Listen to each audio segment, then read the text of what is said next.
Hey everyone, and welcome back to the channel. So today I want to talk about women who date, bad boys or thugs or whatever the case is, and then turn around and they're surprised at how they're treated by these men, right? Or maybe these boys who a lot of times pretend that they are men. So I've had the opportunity to talk to a lot of women, to counsel a lot of women, to do a lot of life coaching, and to hear them talk about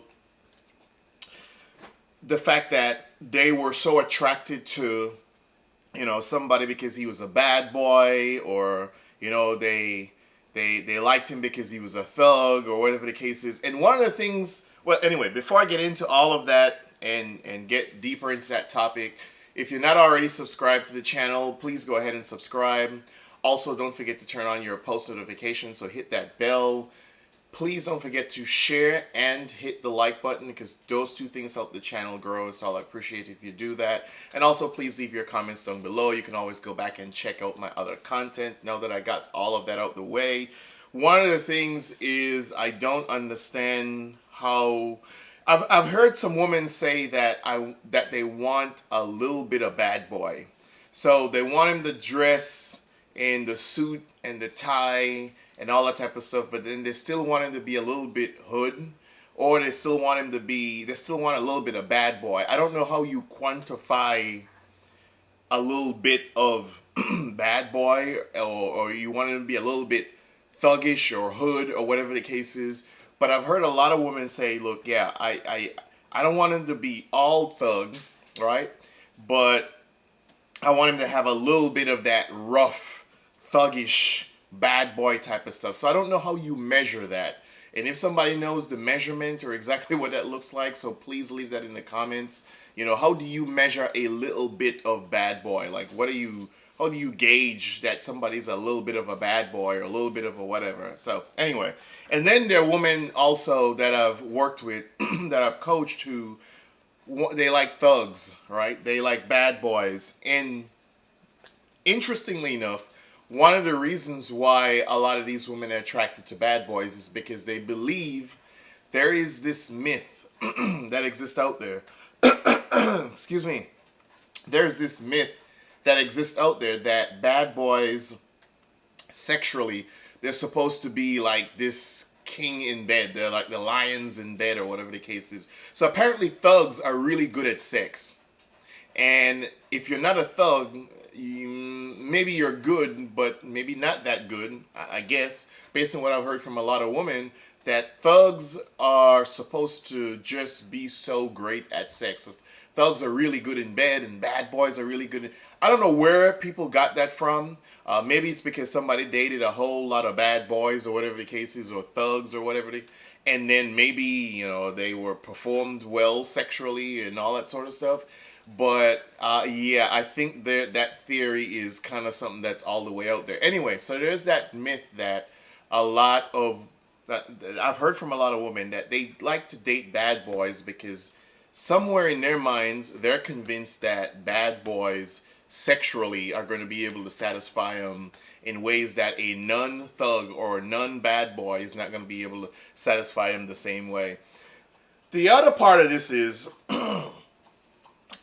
talking to all of these women, pretty much every single one of them, or I would say almost 100% of them, ultimately didn't like the way they were treated by the bad boy or the thug or the whatever the case is.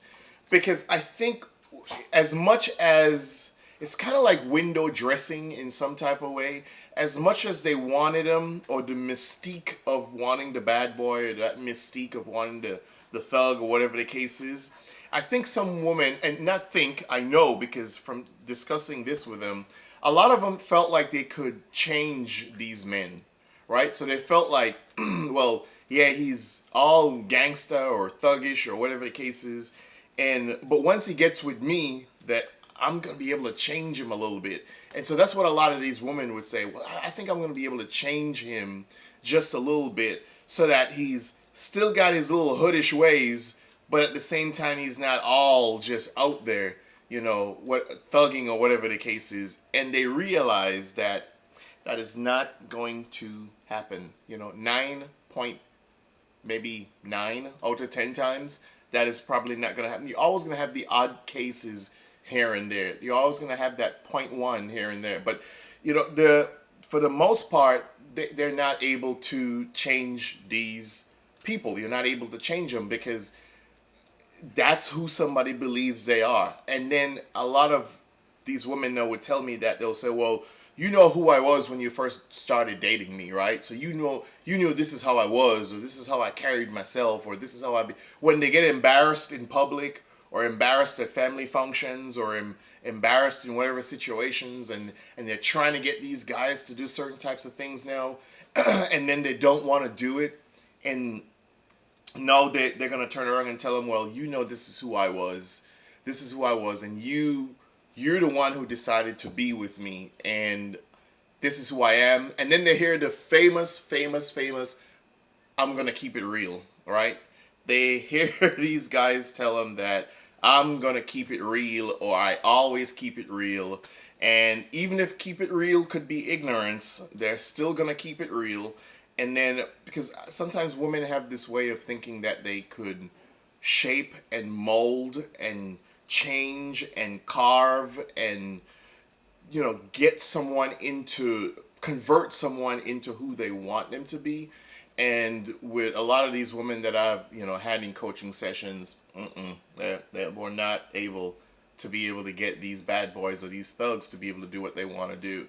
But it's really interesting how culturally, yes, thugs are seen as a thug is seen as somebody who's like just out there, bad boy, criminal, whatever the case is, and how this whole idea of them being so great sexually or whatever the case is, that type of mystique has been attached to them at the same time, and it makes a lot of women want to date them.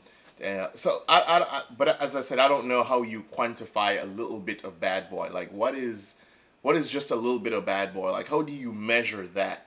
And then you should know that you can't change people. So when you decide to get in a relationship with somebody who calls himself a thug, yeah, if that's not what you're looking for, then that's probably not what you should actually the situation you should put yourself in. Because when you go to try to change someone, or someone like that, or anyone, if people don't want to change, they're not going to change. So it doesn't matter how good you think you are of a person.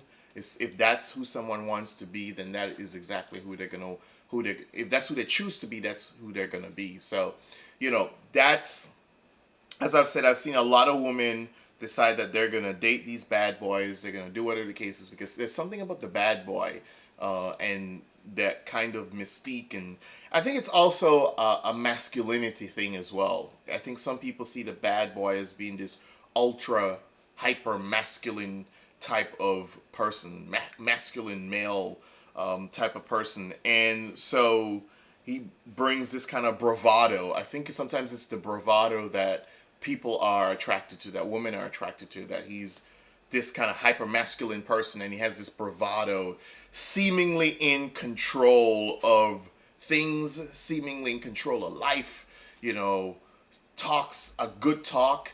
But it's one thing for someone to talk a good talk, but you've got to look at the substance, right? You got to look at where are they in life, what are they doing right now to get where they say they want to go in life. So it's one thing for you to say, I'm going to do these things for you, I'm going to do whatever the case is, but what is the person doing right now that is going to get them to the point where they say they want to take you or where they want to go? And so you got to look at substance when it comes to that type of stuff. So it's kind of interesting, but I think a lot of women are attracted to the bravado of this hyper masculine guy who a lot of times, and I've had the opportunity to also coach and work with a lot of guys who consider themselves thugs, and I tell you, a lot of them are emotional, very emotional. There's a lot of stuff that have scarred them in different ways, and they haven't had the opportunity or taken the opportunity to actually work on a lot of stuff. So a lot of times when you see that bravado and that toughness, and it's a defense mechanism to stuff that they actually haven't dealt with. So when you think you're getting someone who's really strong and this and confident and everything because he calls himself a thug or whatever the case is, actually you're getting yourself someone who's very insecure and someone who has not dealt with a lot of pain and stuff inside, and so they lash out. They don't know how to deal with certain things, and they have a tendency to settle all of their arguments with muscle because they don't know how to have a conversation with anybody. They only know how to fight. They don't know how to talk. So they don't settle They don't settle arguments through discussion. They settle arguments with muscle because that's what they understand. This whole idea of fighting and pushing back. So when someone presents themselves, I realize when someone presents themselves a certain way, you've got to be really careful, in terms of who, they're presenting themselves one way, but is that who the person really is? And that's why you always have to allow yourself sufficient time to get to know somebody. Although I will confess, people can easily change. They could switch it up. They could pretend to be one thing for a year or two, and then, although, people show you signs of things along the way. And I've realized that if we're paying attention in life, we're going to catch those signs. So let me know what you think about today's topic. I can go on and on and on and on and on. Let me know what you think about today's topic. I'm going to end it right here. Have you known someone who's also dated the bad boy, the thug, or whatever the case is? And how did that work out for them? No, I'm not saying all people or all men who describe themselves as bad boys or thugs or whatever the case is are necessarily bad people. But what I'm saying from the history, for a lot of the people that I've, worked with, a woman that I've, worked with and coached and that type of stuff and talked to, they haven't had very many good experiences with people who describe themselves as thugs or bad boys. So a lot of times you got to be careful what you're signing up for, all right? Anyway, please leave your comments down below. Don't forget to subscribe if you're not already subscribed to the channel. Share the like button. Those two things help the channel grow. Go back and check out my other content. Be good. Leave your comments. Until next time, peace.